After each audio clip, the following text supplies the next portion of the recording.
काय भारी होतं ना ते बालपण. किती छान होतं ते बालपण. खरंच किती छान होतं ते बालपण. आपण कसेही वागलो तरी कधीच कोणाचं नसायचं आपल्या मनावर दडपण. कधीच कोणाचं नसायचं आपल्या मनावर दडपण. खरंच खूप छान होतं ते बालपण. खरंच खूप छान होतं ते बालपण. नमस्कार, श्री स्वामी समर्थ सर्वांना. आजच्या माझ्या नवीन ब्लॉगमध्ये मी रुपाली आपल्या सर्वांचं मनापासून स्वागत करत आहे. आज दाखवत आहे मी तुम्हाला लहान मुलांनी वारीला जाऊन केलेली मज्जा आणि एन्जॉय. मला तर आता ह्या मुलांचा व्हिडिओ बघून स्वतःचं पण बालपण आठवत आहे की आपणही असं इथे जायचं, फिरायचं, मजा करायची. आणि आता तर वेळेअभावी आपण जाऊच शकत नाही. तर सर्व मुलं इथे गेले होते वारीला. हिवरखेड जवळचेच हे एक ठिकाण आहे. वान धरण म्हणून इथे धरण पण आहे, नदी आहे आणि हनुमानजीचं असं साक्षात असं एक मंदिर आहे. तर तिथे सर्वांना दर्शन घ्यायचं होतं, मज्जा करायची होती, म्हणून सर्व मुलं एकत्र आले होते आणि सर्वजण तिथे गेले होते. त्यांनी खूप मज्जा केली. हे बघा नदीमध्ये यांचं एन्जॉयमेंट बघा, यांची किती मजा करून राहिले. लहान मोठे सर्व एक झालेले आहे. इथे मोठ्यांना आपण मोठं असल्याचं भान नाही राहिलेलं आहे. ते पण लहान मुलांबरोबर लहान झालेले आहे आणि खूप मज्जा करत आहे. तर मी तुमच्याबरोबर हा व्हिडिओ यासाठी शेअर करत आहे की तुम्हाला पण ही इथलं निसर्गमय वातावरण पाहायला मिळावं असं माझ्या मनाला वाटत आहे, म्हणून मी तुमच्याबरोबर हे शेअर करत आहे. तर सर्वांनी बघा आणि एन्जॉय करा. तर इथे सर्व मुलं मुली आणि मोठी मंडळी, जे पुरुष मंडळी गेले होते मुलांसोबत, ते पण इथे खूप मजा करून राहिलेले आहे. हे बघा मस्त पाणी आहे आणि उन्हाळ्यामध्ये थंड थंड पाण्याचा आस्वाद घेणं म्हणजे एक मनाला तृप्तता, शांतता निर्माण करणं आहे. इथे खूप सुंदर वातावरण आहे, छान. आजूबाजूला पहाड आहेत मोठे मोठे आणि त्या पहाडाच्या मधात ही वाहणारी एक नदी आहे. या नदीमध्ये सर्वजण खूप मज्जा करून राहिले आहे. तर हे बघा मुली पण आहे तिथे. माझी मुलगी आहे, माझ्या मावशीच्या मुली आहे, मावशीचे मुलं पण आणि दिशा पण आहे. तर हे बघा आता छान मस्त वाटत आहे. वरून कडकडीत ऊन आणि उन्हामध्ये मुलं इथे नदीमध्ये मज्जा करून राहिले. यांचं मज्जा बघून तर मला पण वाटत होतं की आपणही जायला पाहिजे होतं, पण माझ्याकडे वेळ कमी असल्यामुळे मी नाही जाऊ शकले. माझं खूप मन होतं जाण्याचं, पण आता मी एखाद्या वेळेस परत हिवरखेडला गेली म्हणजे नक्की जाणार आणि भरपूर वेळ काढून जाणार आहे. ठरवून जाणार आहे की आपल्याला इथे जायचं आहे आणि मी त्यावेळेस जेव्हा मी परत जाणार तेव्हा मी तुमच्याबरोबर पूर्ण डिटेलमध्ये इथला व्हिडिओ शेअर करणार. कारण मुलांच्यानी जितकं व्हिडिओ घेणं झालं त्यांनी घेतला आणि व्हिडिओपेक्षा त्यांनी मजा जास्त केलेली आहे. इथे व्हिडिओ कमी घेतलेला आहे. हे बघा इथे कसे मजा करून राहिल्या मुली. आणि इथे परी पण आहे, माझ्या मम्मीच्या मामे भावाची मुलगी छोटीशी, ती पण परी मजा करून राहिली पाण्यामध्ये. हे पहा मुलांना खूप मजा वाटून राहिली. मस्त वाहतं खळखळतं पाणी इथे सुरू आहे पाण्याचा. हे वान धरण हे अकोला जिल्ह्यामध्ये येते आणि हिवरखेड पासून जवळच आहे. तर तुम्ही जेव्हा पण अकोला जिल्ह्यामध्ये जाणार आणि तेल्हारा तालुक्यामध्ये जाणार तेव्हा या ठिकाणी नक्की भेट द्या. एकदा निसर्गाचा आस्वाद घ्या. निसर्गरम्य वातावरण कसं आहे इथे आणि पावसाळ्यात जाण्याची खूपच वेगळी मजा असते. आणि आजचा व्हिडिओ माझा आवडल्यास लाईक करा, शेअर करा आणि सबस्क्राईब करायला विसरू नका. तर माझं एक आणखी नवीन चॅनल आहे रुपाली किचन म्हणून, मी त्याची लिंक पण या व्हिडिओबरोबर पाठवणार आहे. तुम्ही त्यावर नक्की सबस्क्राईब करा. आणि हे बघा आता इथे खूप मजा सुरू आहे मुलांची. यांनी सर्व दिवस इथे एन्जॉय केलं आणि नंतर मग घरी खूप लेट आले. मस्तपैकी जेवणाचं भान नाही, नाश्त्याचं भान नाही, इथे सर्व मज्जा करून राहिलेले आहे. तर सर्व बघा हे तिथलं वातावरण आहे छान. आजूबाजूला मस्त मोठमोठे पर्वताच्या रांगा आहे आणि हे सातपुडा पर्वतमध्ये येते. तर बघा इथे झालेले आहे यांच्या आंघोळा. तर इथे मग मी गावाला परत आली आणि परत आल्यानंतर इथे आजीने मला कैऱ्या दिलेल्या होत्या मामाच्या शेतातल्या. तर इथे आता मी त्या कैऱ्या आता एक साईडला काढून घेते आणि स्वच्छ अशा धुवून घेते आणि मग नवनवीन रेसिपी तुमच्याबरोबर मी शेअर करणार आहे. काही तुमच्याबरोबर मी नक्की शेअर करणार आहे. तर तुम्ही बघा, तुम्ही पण एन्जॉय करा हे माझं आजचं व्हिडिओ सर्वांनी.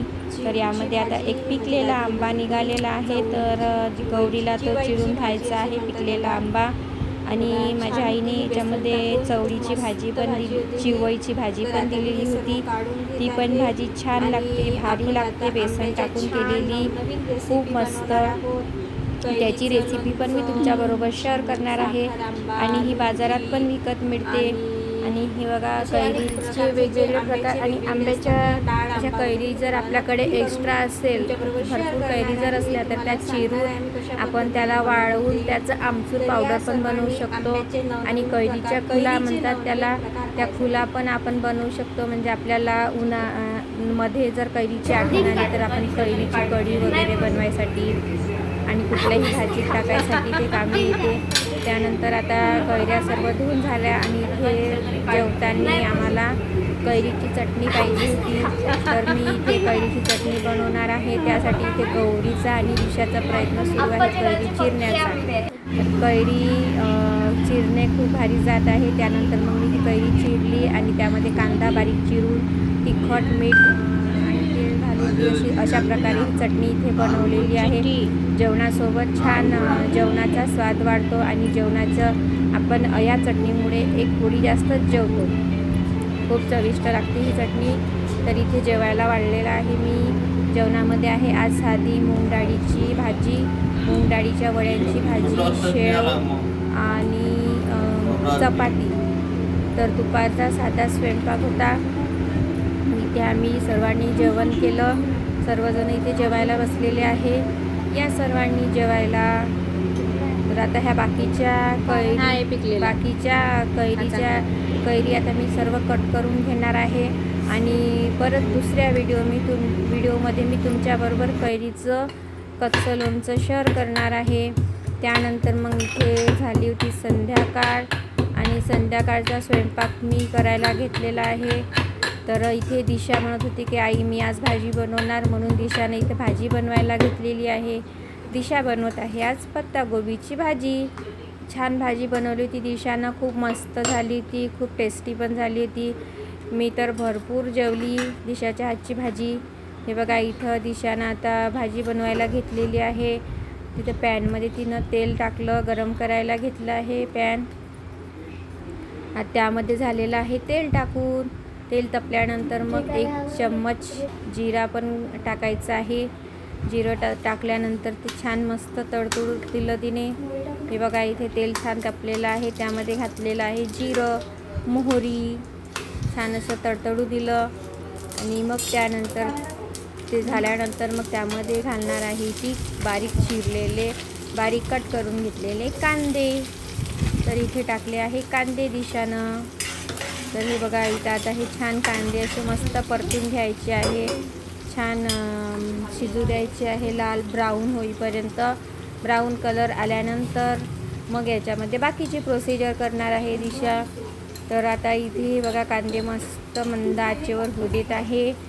तर दिशाच्या हातची भाजी तुम्हाला कशी वाटली नक्की मला कमेंटमध्ये सांगा. तर इथे आता कांदे झाल्यावर टाकला आहे लसूण आणि लसूण पण पूर्ण तेलामध्ये फ्राय करून घेत आहे. अशा प्रकारे भाजी बनवण्याचा प्रयत्न करत आहे दिशा. तर बघा सर्वांनी, ही आहे पत्तागोबीची साधी सिंपल आणि चविष्ट अशी भाजी. चवीला अप्रतिम झालेली ही पत्तागोबीची भाजी आहे. त्यानंतर मग तिने टमाटर पण टाकून घेतले तेलामध्ये आणि टमाटर पण छान मऊसूसर होऊ दिले आहे.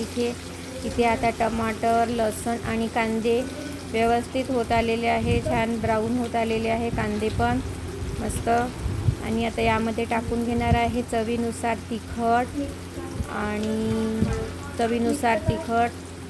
धने पावडर चवीनुसार, त्यानंतर हळद पावडर आणि नंतर टाकणार आहे कांदा लसूण मसाला थोडा या कांदा लसूण मसाल्याने छान चविष्ट भाजी होते. खूप मस्त भारी होते चव भाजीची. तुम्ही पण वापरून बघा. त्यानंतर चवीनुसार तिने मीठ पण घालून घेतलेलं आहे. कांदा लसूण मसाला वापरा, खूपच छान होते भाजी, खूप चविष्ट होते. आणि ते सर्व मसाले मस्त होऊ दिले आणि झाल्यानंतर मग ही इथे पत्तागोबी एक साईडला चिरून ठेवलेली होती, ती धुवून व्यवस्थित एक साईडला काढून ठेवली आणि ती टाकून घेतली मसाले झाल्यानंतर पॅनमध्ये. तर आता ही पूर्ण परतून एकजीव करून घ्यायची आहे आपल्याला. पूर्ण मसाले याच्यामध्ये मिक्स करून घ्यायचे आहे गोबीमध्ये आणि मग मस्तपैकी मंद आचेवर शिजू द्यायची आहे आपल्याला ही पत्तागोबीची भाजी. तर पहा इथे आता ही भाजी होत आलेली आहे.